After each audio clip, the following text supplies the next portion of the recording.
Hello दोस्तों, मैं गोविंद शर्मा आपका स्वागत करता हूं अपने YouTube चैनल रोशन सा स्टडी पॉइंट में, जिसमें आज हम बात करने वाले हैं क्लास 12 सोशोलॉजी के चैप्टर नंबर 8 सामाजिक आंदोलन की। तो दोस्तों, ये इस बुक का हमारा लास्ट चैप्टर है और इसके अलावा हमारे सिलेबस का भी लास्ट चैप्टर है। इससे पहले मैंने आपको इस बुक के सभी चैप्टर्स करा दिए हैं और जो बुक 1 है उसको एनिमेशन तरीके से बहुत ही बेहतरीन तरीके से कंप्लीट करा दी है और आज हम इस वाली बुक को भी कंप्लीट कर देंगे। तो जिसने भी इन वीडियोस को नहीं देखा है वो जरूर इन वीडियोस को देख ले, चैनल पर ही उपलब्ध है, प्लेलिस्ट बनी हुई है। तो दोस्तों, चैनल को सब्सक्राइब कीजिए, वीडियो को ज़्यादा से ज़्यादा शेयर कीजिए और लाइक कीजिए। आइए शुरू करते हैं अपना चैप्टर नंबर 8 सामाजिक आंदोलन। तो सामाजिक आंदोलन, जिससे क्या पता चलता है कि एक ऐसा आंदोलन जो कहीं ना कहीं समाज से प्रेरित है, समाज के लिए है, समाज में कुछ परिवर्तन लाने के लिए आंदोलन किया गया है, उसी को हम कहते हैं सामाजिक आंदोलन। तो आखिर इसी चैप्टर के अंदर हम पढ़ेंगे कि आखिर सामाजिक आंदोलन के प्रकार कितने होते हैं। जैसे मैं आपको बता दूं तो सामाजिक आंदोलन जो इस चैप्टर में हम पढ़ने वाले हैं वो पढ़ने वाले हैं महिला आंदोलन, जातीय आंदोलन, जनजातीय आंदोलन, किसान आंदोलन, वर्ग आधारित आंदोलन, पर्यावरण आंदोलन। इन्हीं सब को हम बहुत ही डिटेल में पढ़ने वाले हैं। तो हम जानते हैं कि आखिर सामाजिक आंदोलन के लक्षण क्या होते हैं। तो देखो, सामाजिक आंदोलन का जो सबसे पहला लक्षण होता है वो होता है कि सबसे पहला काम होता है उसका संगठन होना आवश्यक है। बिना किसी संगठन के कोई भी सामाजिक आंदोलन नहीं हो सकता है। इसके अलावा इसमें लंबे समय तक एक निरंतर सामूहिक गतिविधि की आवश्यकता होती है कि कोई भी हमें आंदोलन करना हो तो उसको एक लंबे समय तक चलाना पड़ता है और वो भी समूह के रूप में चलाना पड़ता है, जिससे ज्यादा से ज्यादा लोग उसमें जुड़ने का काम करें। थर्ड पॉइंट आता है, इसमें जो नेतृत्व होता है और जो एक संरचना वो विद्यमान होनी चाहिए कि बिना किसी भी नेतृत्व के सामाजिक आंदोलन नेतृत्व विहीन हो जाएगा और जल्द ही समाप्त हो जाएगा। इसके अलावा जितने भी सामाजिक आंदोलन होते हैं वो समाज के अंदर परिवर्तन लाने के लिए होते हैं। हर एक सामाजिक आंदोलन का एक उद्देश्य होना चाहिए कि क्या परिवर्तन वो लाना चाहते हैं। और जो भी सामाजिक आंदोलन के अंदर भाग ले रहा है उनकी विचारधारा और जो उनका उद्देश्य है वो एक समान होना चाहिए। तो कई बार सामाजिक आंदोलन का जब विरोध करते हैं तो वो समाज से प्रेरित भी होते हैं और समाज की जो कुप्रथाएं होती हैं, जैसे कि मान के चलो कि अंग्रेजों के टाइम पर, जिस टाइम पर ब्रिटिश हमारे ऊपर राज कर रहे थे, तो उस टाइम पर सती प्रथा, विधवा पुनर्विवाह, ये सभी कहीं ना कहीं एक आंदोलन का रूप ले लिया था। और सामाजिक आंदोलन का जो विरोध करने के तरीके होते हैं वो बहुत ही अलग तरीके से हो सकते हैं। जैसे कई जगहों पर मशाल जलाकर हम अपना विरोध प्रकट कर सकते हैं, नुक्कड़ नाटक के जरिए कर सकते हैं, या फिर मोमबत्ती के जरिए कर सकते हैं, अपने संगीतों गीतों के माध्यम से कर सकते हैं, अपने न्यूज़पेपर के अंदर अपनी प्रतिक्रिया देकर कर सकते हैं, धरना प्रदर्शन कर सकते हैं। लेकिन जो भी धरना प्रदर्शन होना चाहिए वो शांतिपूर्वक होना चाहिए। फिर हमारा नेक्स्ट टॉपिक आता है सामाजिक आंदोलन के सिद्धांत। तो जो सामाजिक आंदोलन के सिद्धांत हैं उसमें आता है हमारा सबसे पहला टॉपिक कि आखिर सामाजिक वंचन का सिद्धांत क्या है।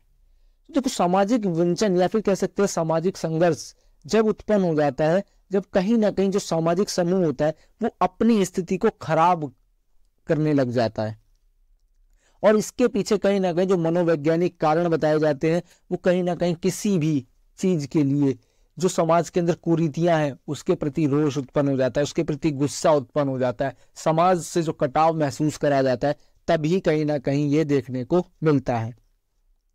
इसमें क्या होता है कि जितनी भी सामूहिक गतिविधि होती हैं उनके लिए जो वंचन का आभास आवश्यक हो जाता है, लेकिन ये कह सकता है कि एक पर्याप्त कारण भी नहीं होता कि हम सिर्फ और सिर्फ इसी के कारण कर दिया जाए। तो इसमें कुछ ना कुछ सीमाएं लगानी जरूरी होती है। जैसे कई बार क्या होता है कि व्यक्ति को कुछ भी प्राप्त करना होता है तो वो इसमें क्या होता है कि शामिल हो जाता है।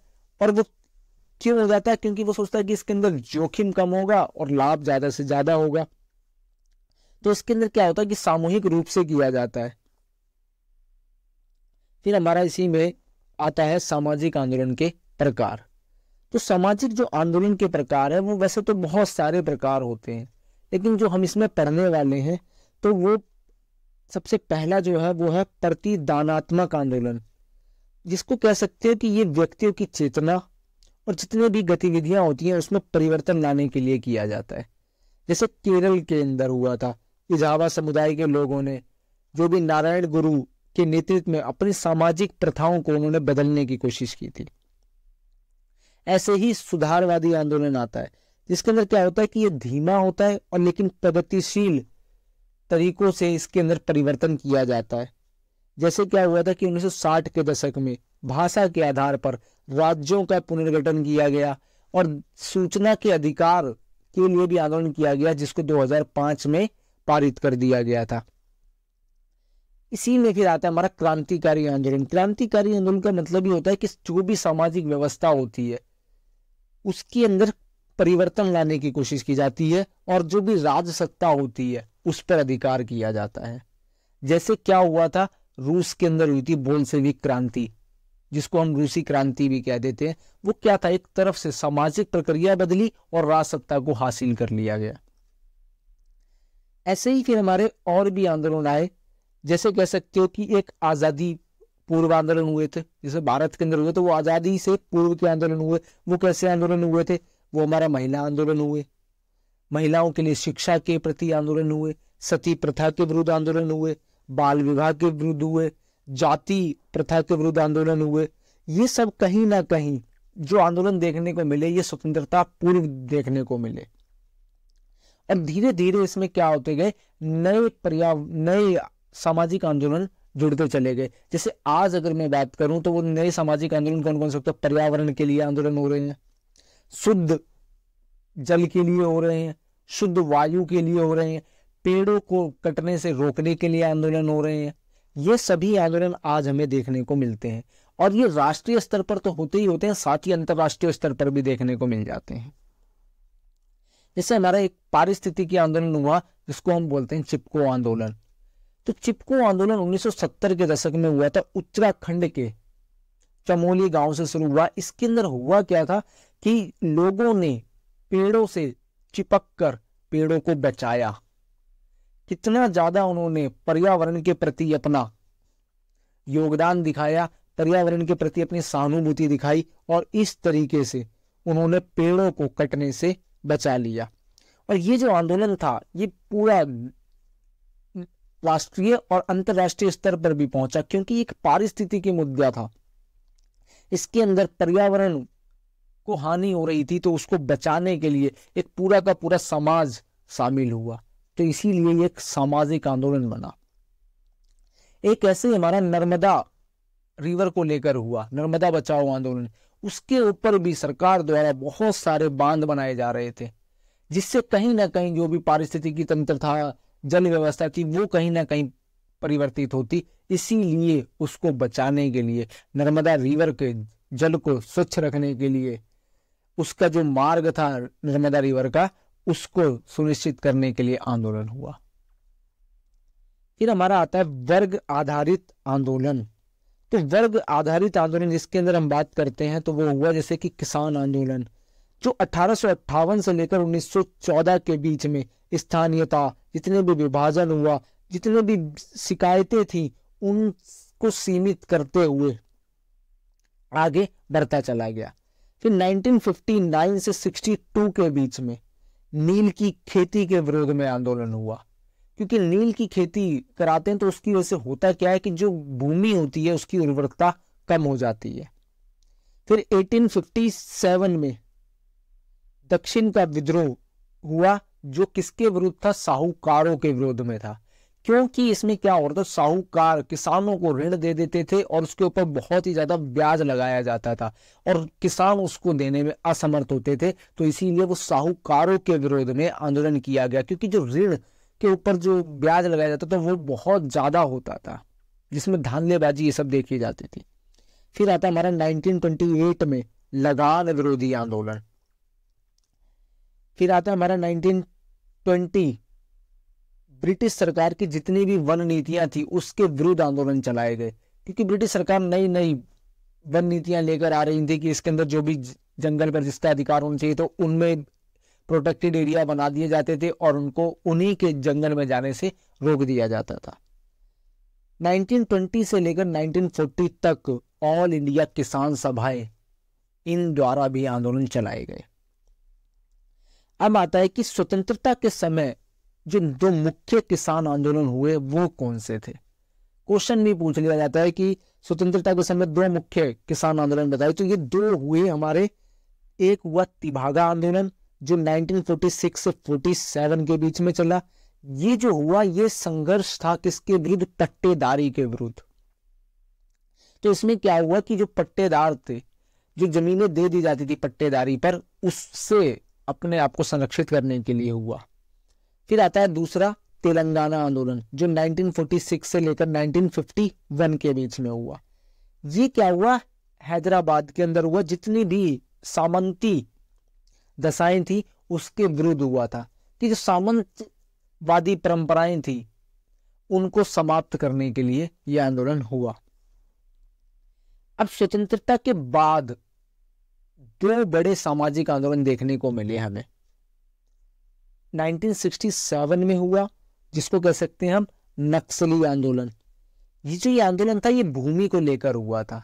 तो ये नक्सली आंदोलन क्या हुआ था कि जो भूमियां थी उसको लेकर इन लोगों ने आंदोलन किया, जिसको बाद में नक्सलवादी आंदोलन कह दिया गया। और दूसरा जो आया वो आया था नए किसानों का आंदोलन। नए किसानों का आंदोलन जैसे कह सकते हो कि 1970 में पंजाब और तमिलनाडु से स्टार्ट हुआ था। और जो ये आंदोलन था ये दल रहित था, इसमें कोई भी पार्टी कोई भी दल भाग नहीं ले रहा था। ये क्षेत्रीय आधार पर संगठित हुआ था, क्योंकि सिर्फ और सिर्फ पंजाब और तमिलनाडु से स्टार्ट हुआ था, तो क्षेत्रीय स्तर पर शुरू हुआ था। अब इसमें हो क्या गया था कि जो कृषक होते थे पहले, जो सिर्फ और सिर्फ अपने भूमि पर कृषि कार्य करते थे, उन्हें कृषक कहते थे। अब इसमें किसान आ गए। किसानों बोला जाता है जो अपनी फसल को बाजार के अंदर खरीदने व बेचने का काम करते हैं, तो उन्हें किसान कहते हैं। अब वो इस से क्या हो गए थे, इस आंदोलन में भाग लेने लग गए, इसमें जुड़ने लग गए। अब ये राज्य विरोधी व नगर विरोधी आंदोलन हुआ था, क्योंकि इसमें राज्य के विरुद्ध और नगर के विरुद्ध आंदोलन किया गया था। इसमें करा क्या गया? सड़क व रेल मार्ग को बिल्कुल बंद कर दिया गया।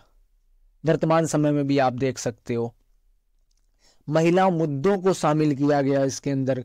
और इसके अंदर जो मांग करी गई थी वो ये करी गई थी कि जो लाभप्रद कीमतें होती हैं उसको थोड़ा सा बढ़ा दिया जाए, जो कृषक निवेश की कीमतें होती हैं उसमें इजाफा किया जाए, जो टैक्स लगा हुआ था इनके ऊपर, जो उधार था, उसको वापस कराने की मांग की गई थी। आज भी हम देख सकते हैं अभी भी कहीं ना कहीं किसान आंदोलन चलते रहते हैं। फिर हमारा आता है कामगारों का आंदोलन। तो कामगारों का जो आंदोलन था उसकी स्टार्टिंग अगर बताएं तो वो 1860 के कारखानों से ही शुरू हो जाती है। इसके अंदर क्या होता था कि कच्चा माल, क्योंकि जो ब्रिटिश सरकार थी वो कच्चा माल भारत से लेती थी और ब्रिटेन में जाकर उसको उत्पादित माल बनाती थी, तो इंग्लैंड में जाकर उसका निर्माण किया जाता था और फिर भारतीय बाजारों में उसको ही बेच दिया जाता था। तो ऐसे जो कारखाने बने थे, जैसे मद्रास था, बंबई था, कलकत्ता था, इन सब को स्थापित किया गया। तो अब इसमें होता क्या था, जो कामगार थे उनको बहुत ही शोषणकारी रूप से काम लिया जाता था, उनको ना ही सही तरीके से सुविधाएं दी जाती थी। तो वो अपनी जो कार्य की दशाएं थी उसको सुधारने के लिए उन्होंने आंदोलन किया। जैसे सबसे पहला 1918 के अंदर सर्वप्रथम जो मजदूर संघ की स्थापना होती है, क्योंकि आपको मैं लास्ट चैप्टर में बताकर गया था कि मजदूर संघ क्यों होता है, ताकि वो लोगों के जो भी मजदूर हैं उनके अधिकारों की बात करें, सरकार उनके लिए क्या बढ़िया बढ़िया नीतियां लेकर आ रही है वो उसके प्रति सचेत हो।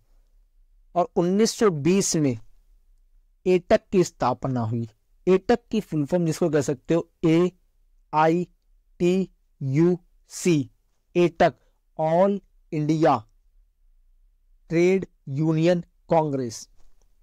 इसमें हुआ क्या कि जो कार्य की अवधि थी उसको घटाकर 10 घंटे कर दिया गया। पहले ये ज्यादा होती थी, 14 घंटे, 18 घंटे, कोई लिमिट ही नहीं थी, लेकिन इस आंदोलन के बाद में उसको घटाकर 10 घंटे कर दिया गया।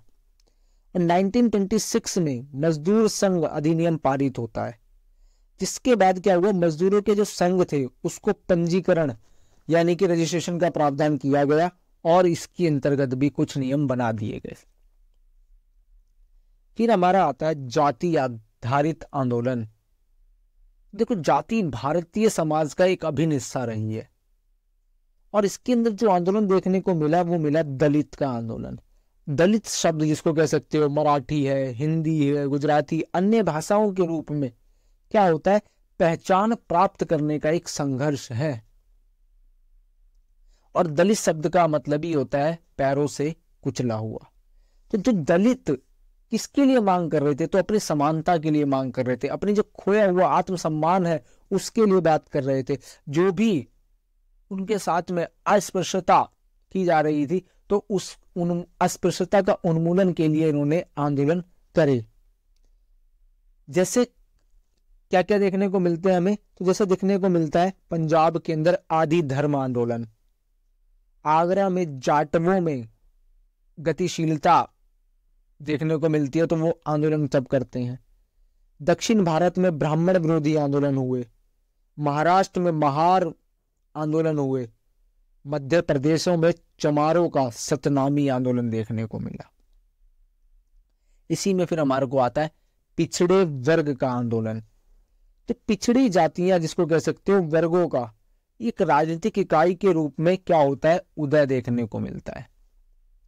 अब इसमें होता क्या है, जितना भी औपनिवेशिक काल के अंदर जो भी राज्य था अपनी जितनी भी संपत्ति था उसका वितरण जो कर रहा था वो कहीं ना कहीं जाति के आधार पर ही कर रहे थे।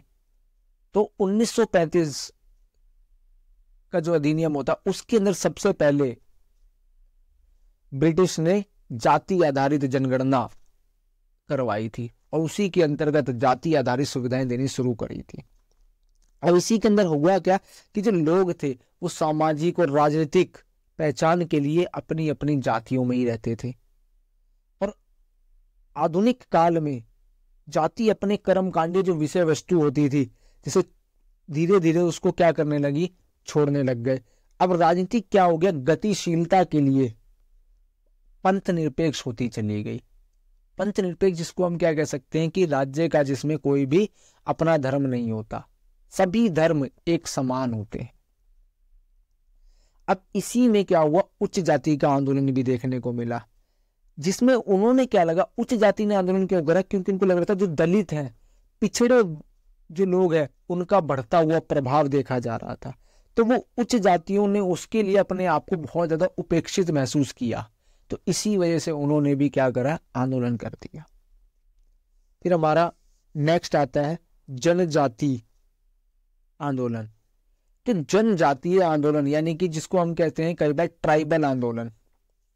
तो जो जनजातीय आंदोलन था वो हमें मध्य भारत में देखने को मिलता है, जैसे छोटा नागपुर, संथाल परगना, जितने भी हुए इसके अंदर, जैसे मुंडा हुआ, ओराव हुआ, मीणा हुए, ये सभी आदिवासी जनजातीय लोगों ने आंदोलन किया। और इसी आंदोलन का कहीं ना कहीं हमें प्रभाव देखने को मिला कि झारखंड को बिहार से अलग कर दिया गया सन 2000 में। जो इस आंदोलन की शुरुआत की गई थी वो बिरसा मुंडा ने की थी।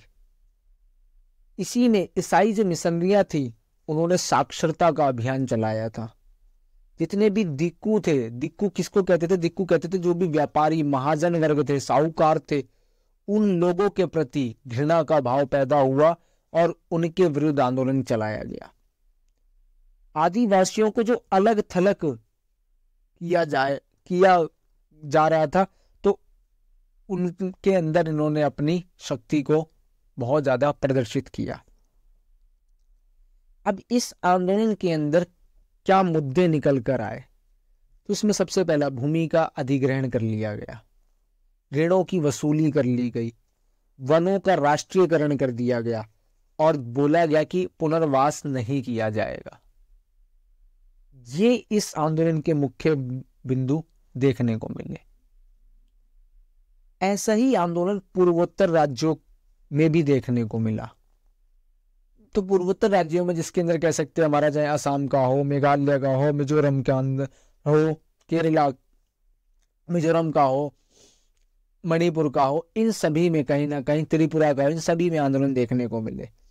इसके अंदर क्या हुआ कि जो मुद्दे शामिल किए गए वो करे गए पारिस्थितिक मुद्दे, पर्यावरण के लिए इकोलॉजिकल जो मुद्दे थे उनको शामिल किया गया, और जो वन भूमि से लोगों को विस्थापित किया जा रहा था इन्होंने उसके खिलाफ आवाज उठाई। इनका मानना था कि जो जल जंगल जमीन है उसके ऊपर सिर्फ और सिर्फ जनजातीय लोगों का अधिकार है, उन्हें उनकी भूमि से विस्थापित ना किया जाए, लेकिन विकास की आड़ में इन लोगों को अपनी ही जमीन से विस्थापित होना पड़ा। फिर हमारा लास्ट आता है महिलाओं का आंदोलन, जिसे हम नारी आंदोलन भी कह देते हैं। तो 1970 के दशक में ये आंदोलन शुरू होता है, और जो महिला आंदोलन था इसमें बहुत ज्यादा नवीनीकरण देखने को मिला। कैसे नवीनीकरण हुआ? क्योंकि अब महिलाएं स्वतंत्र हो चुकी थी, क्योंकि भारत आजाद हो गया था और भारत के संविधान के अंदर सभी को समान अधिकार दिए गए। तो इसी तरीके से जो महिला आंदोलन थे अब वो बिल्कुल स्वायत्त हो गए थे और राजनीतिक दलों से बिल्कुल स्वतंत्र हो चुके थे। महिलाओं के प्रति जितनी भी हिंसाएं हो रही थी, चाहे वो घरेलू हिंसाएं हो, चाहे वो कार्यस्थल पर हिंसाएं हो रही हो, उसके विरुद्ध आंदोलन चलाए गए। बेहतर सुविधाओं के लिए आंदोलन चलाए गए। स्कूल के प्रार्थना पत्र में माता पिता दोनों का नाम दर्ज कराने के लिए बात हुई। नहीं तो पहले सिर्फ और सिर्फ स्कूल का जितना भी प्रार्थना पत्र होते थे उन सब में सिर्फ पिता का नाम होता था, महिलाओं का कोई नाम ही नहीं होता था। लेकिन आज आप लोग देख रहे होंगे स्कूल के अंदर जो भी आपका एडमिशन फॉर्म से लेकर जो भी चीजें होती है सब में माता का भी नाम भरा जाता है। इसके अलावा जितने भी यौन उत्पीड़न व दहेज के विरोध में आवाज उठाई गई कि दहेज प्रथा भारतीय समाज का एक अभिशाप जैसा है। और कुछ महिला संगठनों के जैसे नाम देखने को मिलते हैं, वीमेंस इंडिया एसोसिएशन जो 1971 में फॉर्म हुई, और ऑल इंडिया वीमेंस कॉन्फ्रेंस जो 1926 में देखने को मिली। तो ऐसे ही आंदोलन देखने को मिले। आज जैसे आप लोग देख रहे होंगे कि पैन कार्ड पर माता का नाम होना चाहिए, ये सभी आंदोलन के जरिए हो पाया है। राशन कार्ड महिलाओं के नाम पर है, तो ये इन्हीं आंदोलन की जरिए हो पाया। आज महिलाओं को समान शिक्षा मिल रही है, ये भी इसी आंदोलन का पार्ट है। तो ये था हमारा चैप्टर। छोटा चैप्टर था, ज्यादा बड़ा नहीं, लेकिन बहुत ही महत्वपूर्ण चैप्टर था। तो इस तरीके से हमने अपनी बुक 1 और बुक 2 दोनों ही एनिमेशन तरीके से कंप्लीट कर ली है। अगर आपको कोई भी डाउट है कमेंट बॉक्स में जरूर कमेंट करें। वीडियो को ज्यादा से ज्यादा शेयर कीजिए, चैनल को सब्सक्राइब कीजिए। धन्यवाद।